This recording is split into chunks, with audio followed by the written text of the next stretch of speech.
ಸುಳ್ಳು ಒಂದು ದಿನ ಸತ್ಯನ ಕೇಳತಂತೆ, ಹೇ, ಇಬ್ರು ಸೇರಿ ಒಟ್ಟಿಗೆ ಸ್ನಾನ ಮಾಡೋಣ ಇವತ್ತು ಅಂತ. ಅಯ್ಯೋ, ಇದೇನೋ ಸ್ವಲ್ಪ ವ್ಯತ್ಯಾಸವಾಗಿದೆಯಲ್ಲ, ಬೇಡ ಬೇಡ ಬೇಡ ಅಂತ ಸತ್ಯ ಎಷ್ಟೇ ಹೇಳಿದ್ರು, ಹೇ ನೋಡು, ನೀರ್ ತುಂಬಾ ಚೆನ್ನಾಗಿದೆ, ತುಂಬಾ ಫ್ರೆಶ್ ಆಗಿರುತ್ತೆ, ಸ್ನಾನ ಮಾಡ್ಕೊಂಡ್ರೆ, ನೀನ್ ಸುಮ್ನೆ ನಡಿ ಅಂತ ಹೇಳಿ ಸುಳ್ಳು ಸತ್ಯನ ಒಪ್ಪಿಸಿ ಬಿಡುತ್ತಂತೆ. ಹೌದಲ್ವಾ, ನೀರ್ ತುಂಬಾ ಚೆನ್ನಾಗಿದೆ. ನೀರನ್ನ ಕುಡಿದು ನೋಡಿದಂತ ಸತ್ಯ, ಸರಿ ನಡಿ ಅಂತ ಹೇಳಿ ಬಟ್ಟೆ ಬಿಚ್ಚಿ ಸ್ನಾನಕ್ಕೆ ಹೋಗುತ್ತೆ. ಸುಳ್ಳು ಸತ್ಯ ಇಬ್ರು ಸ್ನಾನ ಮಾಡ್ತಾ ಇದ್ದಾರೆ. ಮುಖ ತೊಳೆಯುವ ಕ್ಷಣದಲ್ಲಿ ಕಣ್ಮುಚ್ಕೊಂಡಂತ ಸತ್ಯವನ್ನ ತಪ್ಪಿಸ್ಕೊಂಡು ಹೊರಗಡೆ ಬಂದು ಬಾತ್ರೂಮ್ ಬಾಗ್ಲನ್ನ ಲಾಕ್ ಮಾಡಿ ಸುಳ್ಳು ಸತ್ಯದ ಬಟ್ಟೆ ಹಾಕೊಂಡು ಸಮಾಜದೊಳಗಡೆ ಬಂದೇ ಬಿಡುತ್ತೆ. ಈ ಸಮಾಜವೆಲ್ಲ ಸತ್ಯದ ಬಟ್ಟೆ ಹಾಕಿಕೊಂಡ ಸುಳ್ಳನ್ನೇ ಗೌರವಿಸ್ತಾರೆ, ನಂಬಿಡ್ತಾರೆ, ನೋಡ್ತಾರೆ. ಬಟ್ಟೆ ಇಲ್ದೆ ನಾಚಿಕೊಂಡು ಬಾತ್ರೂಮ್ ಅಲ್ಲೇ ಉಳಿದು ಬಿಡುತ್ತೆ ಸತ್ಯ.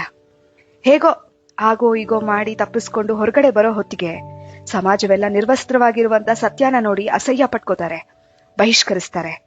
ಎಲ್ಲರ ಅಪನಿಂದನೆಗಳಿಂದ ನೊಂದ ಸತ್ಯ ಇನ್ಯಾವತ್ತೂ ಹೊರಗಡೆ ಬರ್ಲೇ ಇಲ್ವಂತೆ. ಇವತ್ತಿಗೂ ಸಮಾಜ ಸುಳ್ಳನ್ನೇ ಸತ್ಯ ಅಂದ್ಕೊಂಡಿದೆ. ಸುಳ್ಳು ಆರಾಮಾಗಿ ಜನರು ಕೊಡುವ ಗೌರವದಿಂದ ಮೆರಿತಾನೇ ಇದೆ. ಆದ್ರೆ ಸತ್ಯ ಎಲ್ಲಿಗೆ ಹೋಯ್ತು ಯಾರಿಗೂ ಗೊತ್ತಿಲ್ಲ. ಪಾಪ ಅಲ್ವಾ ಸತ್ಯ? ಚಿಕ್ಕ ಕತೆ, ಸತ್ಯದ ಕತೆ. ಅಲ್ಲ, ಸುಳ್ಳಿನ ಕತೆ. ಇಷ್ಟ ಆಯ್ತಾ? ನೀವ್ ಕೇಳ್ತಿದ್ದೀರಾ ಭಾವಗಳ ದನಿ.